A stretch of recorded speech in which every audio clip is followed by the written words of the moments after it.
Okay, so let's take the first problem of JEE Advanced 2020 paper 2, which is based on the complex number. A very interesting thought provoking question with good number of concept. The question says, for a complex number z, let Rez denote the real part of z and let S be the set of complex number satisfying z to the power 4 minus modulus of z to the power 4 is equal to 4 iota z square, where iota is equal to square root of minus 1, then the minimum possible value of modulus of z1 minus z2 whole square, where z1 and z2 belong to the set S with real part of z1 greater than 0 and real part of z2 less than 0 is. Now here the first thing which we need to understand is, in this question he is saying that there is a set S. This set S contains all those complex number which satisfy this given equation.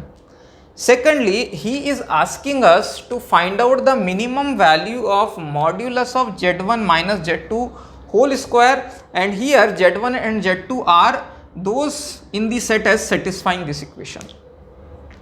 So what we need to understand is, what does this z1 minus z2 modulus represent? It represents the distance between the complex number z1 and z2 in the Argand plane. So this is one point which we will be using it to solve this particular question. Secondly, in this equation he has used mod of z raised to the power 4. So wherever in any complex equation you get mod of z square or mod of z to the power 4, what you write is, instead of mod of z square you can write z into z conjugate. So this also we will be using it to solve this question. So let's take this equation, which is z raised to the power 4 minus this modulus of z raised to the power 4.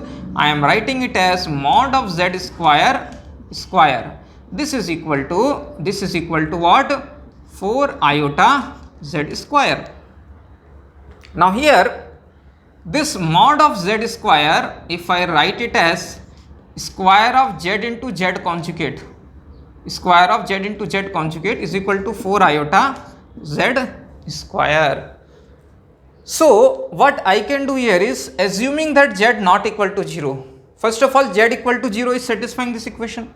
So z equal to 0 can also be the part of the set S which is satisfying this equation.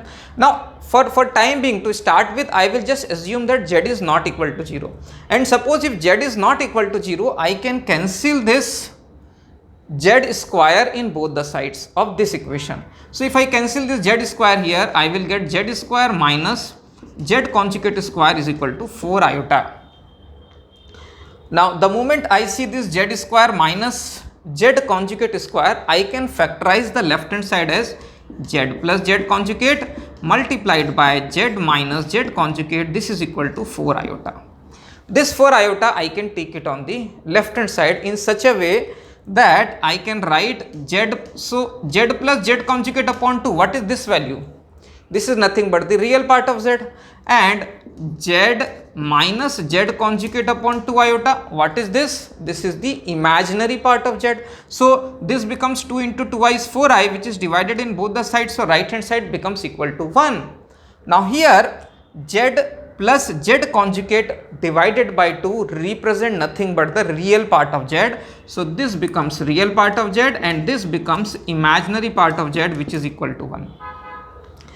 Now suppose if the complex number is of the form x plus iota y, what this equation would represent is x multiplied by y is equal to 1. Now here there are two ways to approach the same question after this. What I can do is, the conventional way is, I will write, say I have the two complex number z1 and z2, so I will take the first complex number z1 as x1 plus iota y1 and secondly z2 as x2 plus iota y2, and then if I take this condition z1 minus z2 whole square and if I club it with this, and then if I use the AM GM inequality, I would get the required condition which is for satisfying this condition, and then the value of mod of z1 minus z2 whole square. This I can get that. This is one way of doing it is. Now the second way, which is more convenient way, if you think in terms of coordinate geometry, the moment you see x into y equal to 1, what comes to your mind? It is rectangular hyperbola. A rectangular hyperbola with the asymptotes on x and y axis. So our hyperbola will actually be formed like this. This is our, say, y axis, this is the x axis. So x into y equal to 1 would be a rectangular hyperbola like this, correct?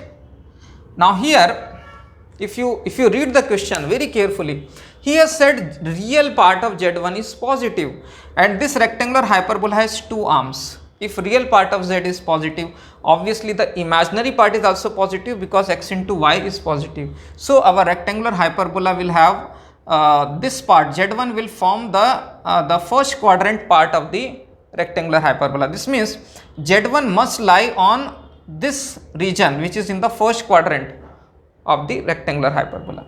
And where does z2 lie? He says z2, real part of z2 is less than 0. If real part of z2 is less than 0, imaginary part is also less than 0. So this arm, okay, in the third quadrant would your z2 will lie somewhere on this particular arm. Now I need to find out those 2 points. As I told you, this z1 minus z2 modulus whole square, it represents the z1 minus z2 modulus represents the distance between the two complex number z1 and z2. So what I need to find out is the minimum possible value. Minimum possible value means I need to locate the two complex numbers on this rectangular hyperbola such that the distance between those 2 points should be minimum. And you can see that one point is on this arm, another point is on this arm. Then in what condition the distance between any 2 point on these two sides of the rectangular hyperbola will be minimum? It is possible only when the 2 points intersect the axis of the hyperbola. So what is the axis of this rectangular hyperbola? It will be, the axis of this rectangular hyperbola will be nothing but the line y equal to x. So let's say this is the line y equal to x. So the two complex number will be lying on these 2 point of intersection. So this would be our complex number z1, this is our complex number z2. And what are the coordinates of this point? Obviously, because this line is y equal to x, if I put y equal to x over here, I get x square equal to 1, that means x equal to plus minus 1. So when x is equal to 1, y equal to 1 corresponding to this point. When x equal to minus 1, y equal to minus 1, that means this corresponds to this point, minus 1 comma minus 1. Now the question is asking us to find out modulus of z1 minus z2 whole square, that is z1 minus z2 whole square is nothing but the distance between the point z1 and z2 square. Now using the distance formula, I can say square root of 1 plus 1 whole square plus 1 plus 1 whole square and the square of this value, because this z1 minus z2 is this value, and square of this value, that means it is nothing but 2 square is 4 and 4 plus 4 is 8, and this root and square will get cancelled out. You will get 8 as the value of z1 minus z2 modulus whole square. So as per the question, the minimum possible value of modulus of z1 minus z2 whole square satisfying all these condition is equal to 8. So 8 will be the right answer to this question.